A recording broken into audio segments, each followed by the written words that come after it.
In our headlines on this Monday afternoon, September 11th, here in South Korea. President Yoon Suk-yeol returns home early Monday morning from India, where he pledged greater financial support for recovery efforts in war-torn Ukraine during the Group of 20 summit in New Delhi this past weekend. Also in New Delhi, U.S. President Joe Biden sits down for an unscripted talk with Chinese Premier Li Qiang, during which the former claims, quote, stability was discussed, as is the gist of his current trip to Vietnam. And it's a race against time, according to rescue workers searching for survivors from the rubble of devastated villages in Morocco's Atlas Mountains, following a deadly earthquake last Friday that has taken the lives of over 2,000 people thus far.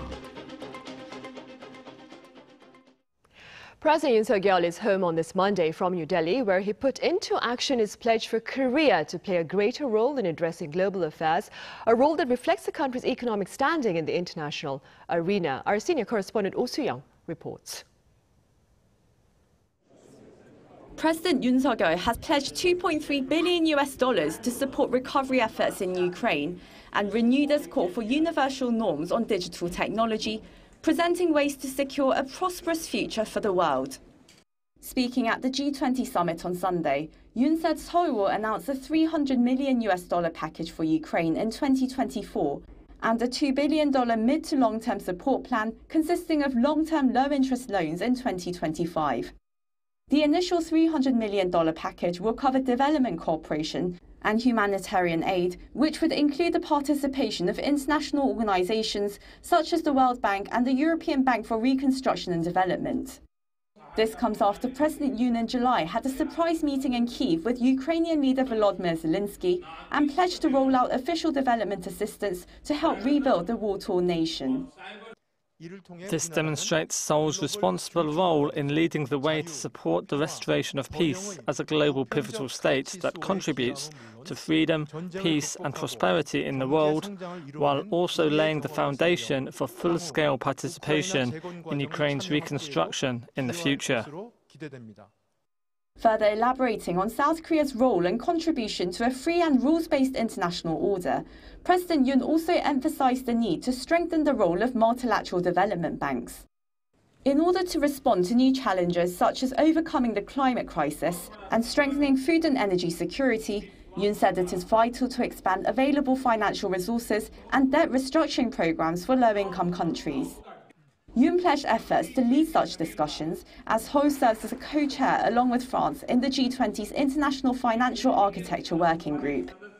Addressing the fast-evolving advancement of digital technology, President Yoon renewed his push to establish new universal norms and established an international organization that addresses the misuse of technology and the widening digital gap between societies. A presidential official said Seoul will soon prepare and announce a digital Bill of Rights that ensures all people in all societies can enjoy the right to digital technology and push for measures to address the benefits and side effects of AI and digital tech, as well as the need for a consensus on ethical and moral norms. The South Korean leader in June proposed a set of basic principles on the ethical and sustainable use of technology. President Yoon stressing the importance and necessity of digital norms has been recognized by the international community, as shown by the G20 summit communique, which reflects Seoul's plan for cooperation in establishing international AI governance. Presenting measures to pursue freedom, peace and prosperity in the world amid complex challenges and bridging gaps between the global north and south. The top office says President Yoon aims to solidify Korea's status as a responsible actor in the international community as a global pivotal state. Oh Soo-young, Arirang News, New Delhi. On the margins of the G20 meeting, President Yoon also sat down separately with his counterparts from Japan and from the U.S. to reaffirm commitment to the agreements reached during trilateral talks at Camp David back in August. Here's our correspondent Kim Do-yeon. Wrapping up the diplomatic super week of ASEAN and G20 summits, the presidential office said Sunday that what was achieved during the overseas trip reflects what South Korea, the U.S. and Japan declared at the Camp David summit just a few weeks ago. The principles and spirit of Camp David have provided a basis for agreements during summits on ASEAN and G20. Specifically speaking, the trilateral cooperation of Camp David aims to contribute to the Indo-Pacific region, especially in areas such as development, maritime security, and the growth of advanced digital technology. This also comes as President Yoon reconnected with the other two leaders from the Camp David summit. Although short, Yoon and Japan's Fumio Kishida met to reaffirm their commitment to taking responsibility with regard to ongoing global crises. In addition, the two spoke about preparations for a trilateral summit between Seoul, Tokyo, and Beijing, possibly a move to seek Beijing's cooperation in dealing with North Korea's recent provocative behaviors. He also met with his U.S. counterpart Joe Biden a few times, exchanging light jokes and conversation, while sitting next to him for an hour and a half during the gala dinner, an opportunity to speak candidly about ongoing issues. According to the top office, Yoon also met with the leaders of more than 20 countries during this past week, using the opportunity to drum up support for Busan's bid to host the World Expo in 2030. The final vote on hosting duties will take place at the Bureau International des Expositions in 2 months. He made sure to let those leaders know that the Busan Expo will focus on solutions to crises the world faces today. Kim Do-yeon, Arirang News. And President Yoon also held talks with the host of this year's G20 gathering, Indian Prime Minister Narendra Modi, and touched upon the merits of mutual efforts in space exploration and smart cities. Our Jong-un explains. South Korean President Yoon Suk-yeol and Indian Prime Minister Narendra Modi have agreed to cooperate as key strategic partners in the Indo-Pacific region. The leaders held a bilateral meeting on Sunday on the sidelines of the G20 summit in New Delhi as the two countries mark a milestone year in diplomatic ties. The summit focused on expanding the balance in trade, investment in digital and green industries and advanced technologies, while expanding public-private cooperation, marking 50 years of diplomatic ties. Among the key sectors will be space, on the back of South Korea's successful launch of its first homegrown space rocket Nuri in May, and India having made history by becoming the first country to land on the lunar South Pole region. We will push for space cooperation between South Korea's soon-to-be-launched space agency and India's space agency, boasting 50 years of history. And we will foster research in space missions and satellites at a joint research center in India. On the defense front, Yoon and Modi also agreed on South Korea's continued provision of its K-9 howitzer and expand arms trade. And they also expect more active business exchanges with the easing of customs procedures under the expected launch of an electronic certificates of origin platform this year.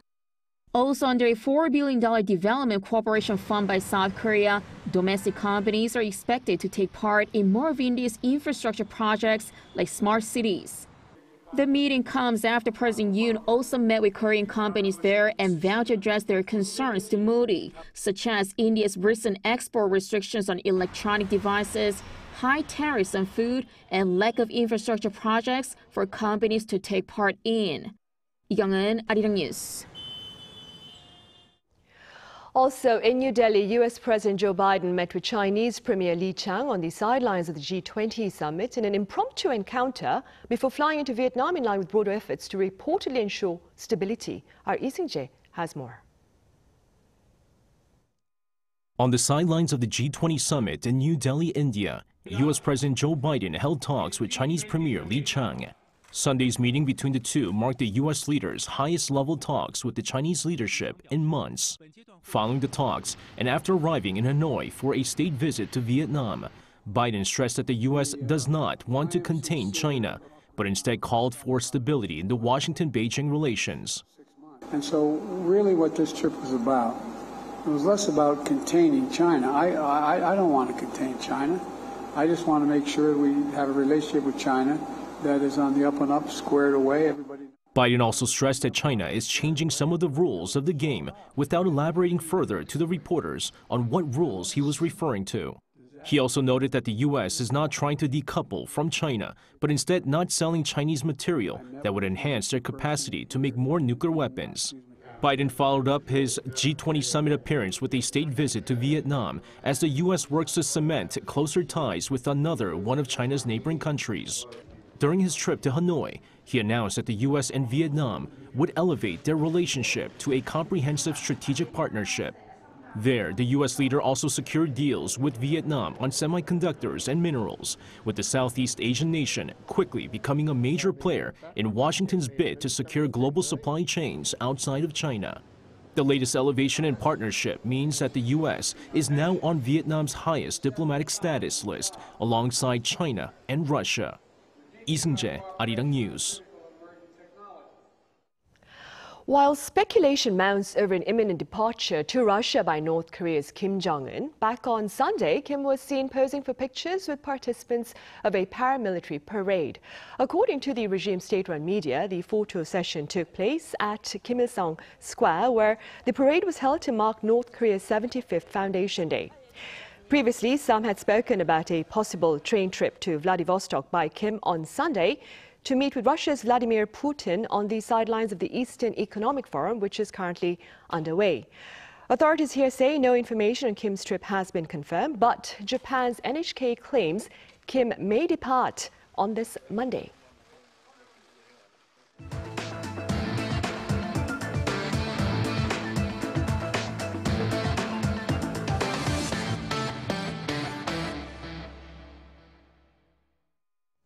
Morocco is reeling in the aftermath of a tragic earthquake last Friday that has killed over 2,000 people and injured just as many.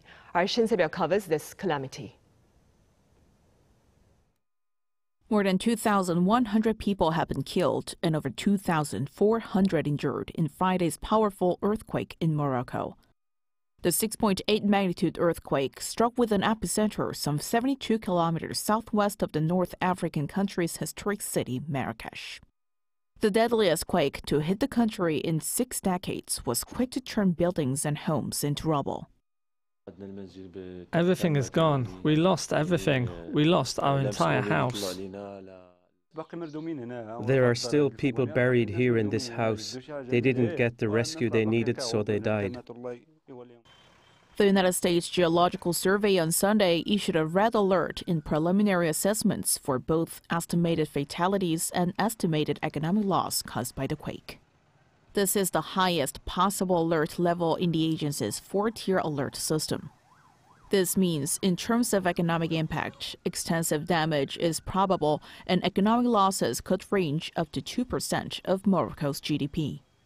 The agency also expects that there is a 35% chance that the death toll could rise to 10,000 people and a 21% chance casualties to range between 10,000 to 100,000. Meanwhile, the Moroccan government on Saturday declared a 3-day national mourning period as rescue efforts continue. The government is mobilizing armed forces to provide affected areas with supplies such as drinking water, food, and blankets. The international community is also expressing condolences and vowing to provide necessary support to Morocco. South Korean President Yoon Suk-yeol, during his opening remarks at a G20 summit session in New Delhi on Sunday, said South Korea will provide the necessary assistance to help Morocco's recovery from the earthquake. South Korea's foreign ministry also issued a statement vowing to closely cooperate with the Moroccan government and the international community to provide support. Turkey, where a deadly earthquake killed more than 50,000 people in February, is among the countries lending a hand. Algeria, which broke off ties with Morocco over a diplomatic row 2 years ago, also said it would open up its airspace for humanitarian and medical aid. The United States has also dispatched a team of disaster experts to assess the situation and to identify humanitarian needs.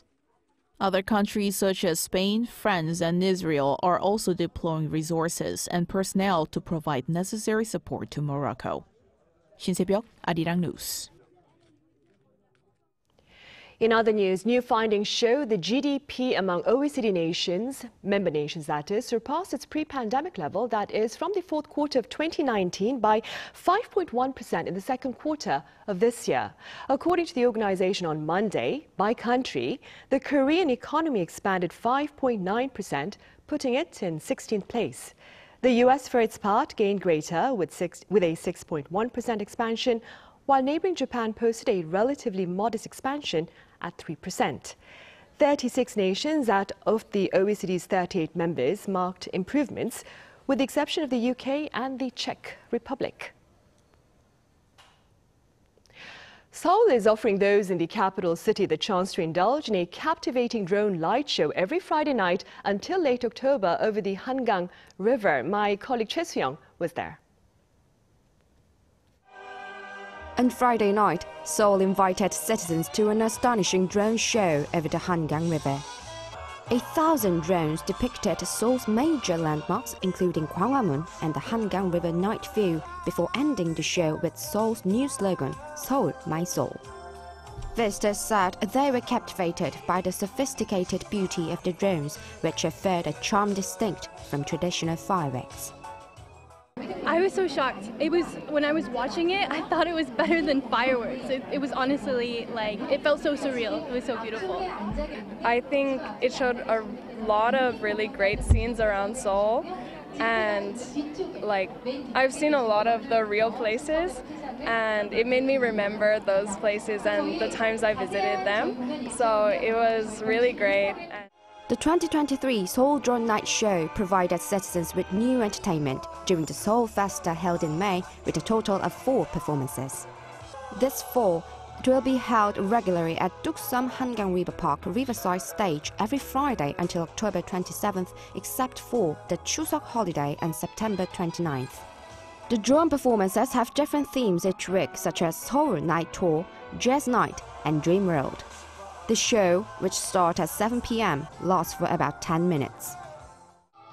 Citizens can enjoy not only a drone show, but also cultural and artistic performances, making it even better for relaxing in urban spaces on an autumn night to the fullest. Battery limitations mean the show only lasts 10 minutes, but there's plenty of other entertainment, from performances to busking shows. Visitors can also enjoy camping along the Hangang River while watching the show or just relaxing with their families. I came here with my child, and it's so nice to feel refreshed. Thanks to the Seoul government for providing this wonderful experience free of charge. Visitors can find more information through Seoul City's official Instagram or by calling 120 to contact the Tasan call center. Choi Soo-young, Arirang News. From inspiration to creation to promotion, every iconic fashion brand, as industry insiders say, has a story of origin. And here in Korea, quite a number of them originate from Dongdaemun. Our culture correspondent Song Yoo-jin reports. It's a regular weekday afternoon, and designer Kim Min-seok is working to bring his creative ideas to life. Kim is the head designer for a women's apparel brand that his father started 30 years ago in Dongdaemun. The Dongdaemun area of Seoul has been the cornerstone of Korean fashion for more than 60 years. Packed with giant shopping malls, wholesale and retail stores, it's one of the few fashion hotspots in the world where everything, from design and production to retail, happens all in one place. Over the decades, Dongdaemun items have earned a reputation as being stylish, affordable, and good quality. However, the area has encountered a series of challenges since the 2010s. It began when China decided to ban Korean culture as a response to that. While there was a bit of relief from local sales, domestic demand started dwindling with the emergence of online shopping malls hitting Dongdaemun's wholesale markets hard. To make matters worse, after COVID-19, around 70% of retail store spaces are now empty. One effort to revitalize the Dongdaemun area is the DDF Fashion Show. Organized by the Seoul city government, the show took place for the first time this March, responding to merchants' calls for a platform to showcase their homegrown fashion brands and talented designers. For the second edition, 5 Dongdaemun-based brands were chosen, including Kim's, to introduce their latest collections. Some of these brands come from the oldest fashion markets in the area, like the Jeil Pyeonghwa Market and Cheongpyeongwa Market. For these brands, opportunities like this can serve as a jumping-off point for future success. I look forward to more opportunities like this in the future. I hope these platforms can help raise awareness about wholesale brands like us and showcase our unique styles and trends. It's our first time taking part in a live fashion show, so it's very nervous, but at the same time, I'm incredibly grateful for this opportunity. The stage is small at the moment, but if we keep pushing forward, I think it'll expand in the future. This is how Dongdaemun is striving to make a comeback. 송유진, Arirang News.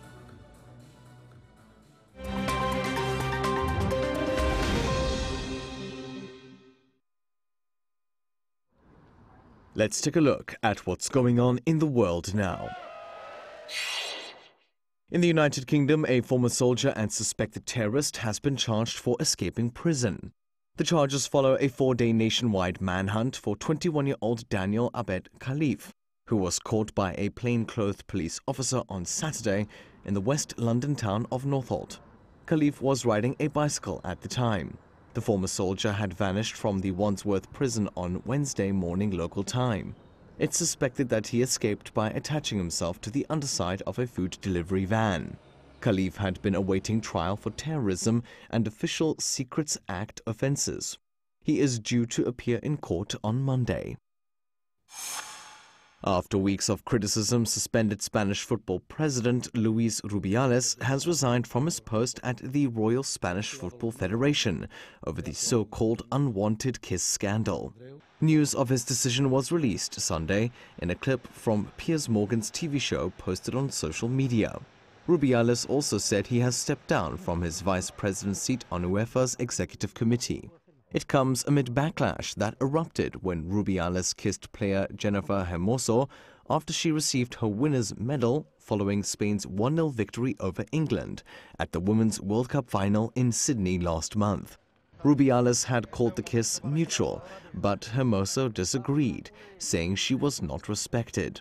The backlash has cast a shadow over Spain's first-ever Women's World Cup win and led to players announcing boycotts and even legal complaints against Rubiales. Now, Germany has won its first-ever Basketball World Cup title after going through the tournament unbeaten. Die Mannschaft claimed the Naismith Trophy after beating opponents Serbia 83-77 in the final on Sunday, in the Philippine capital of Manila. The scores were tied 47 each at halftime, but Germany had a strong third quarter, securing a 12-point lead and staying ahead until the end. Germany's previous best result was a third-place finish in 2002. The FIBA Basketball World Cup is held every 4 years, with the 2023 tournament being held in Indonesia, the Philippines, and Japan. And finally, a runner has completed a 51-day charity run from Amsterdam to Kyiv. 28-year-old Dutch native Boaz Krachtvig took on the challenge to raise money to buy ambulances for Ukraine and to show people just how close the war is to Western Europe. He arrived in Ukraine's capital on Sunday and was joined by hundreds of supporters for the last leg of his 2,500-kilometer journey. The run, which crossed through the Netherlands, Germany and Poland, was divided into portions of roughly 50 kilometers per day. Krachtvig said he was able to raise over $60,000 through his GoFundMe page. It's enough to buy 2 ambulances. Matthew Ashley, Arirang News.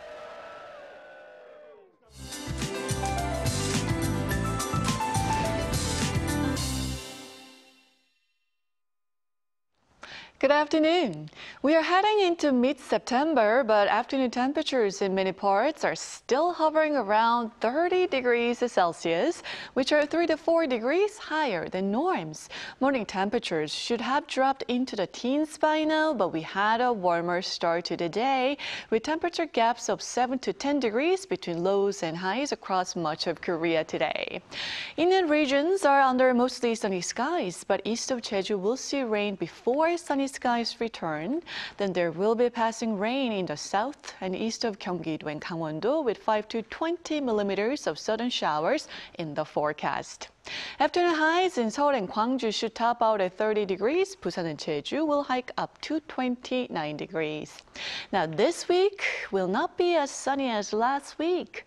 East of Gangwon-do and the southern provinces will see rain midweek, while most of Korea will see rain on Friday. But this week's weather pattern will gradually push temperatures down to near the norms. Well, that's Korea for you, and here's a look at the international weather conditions.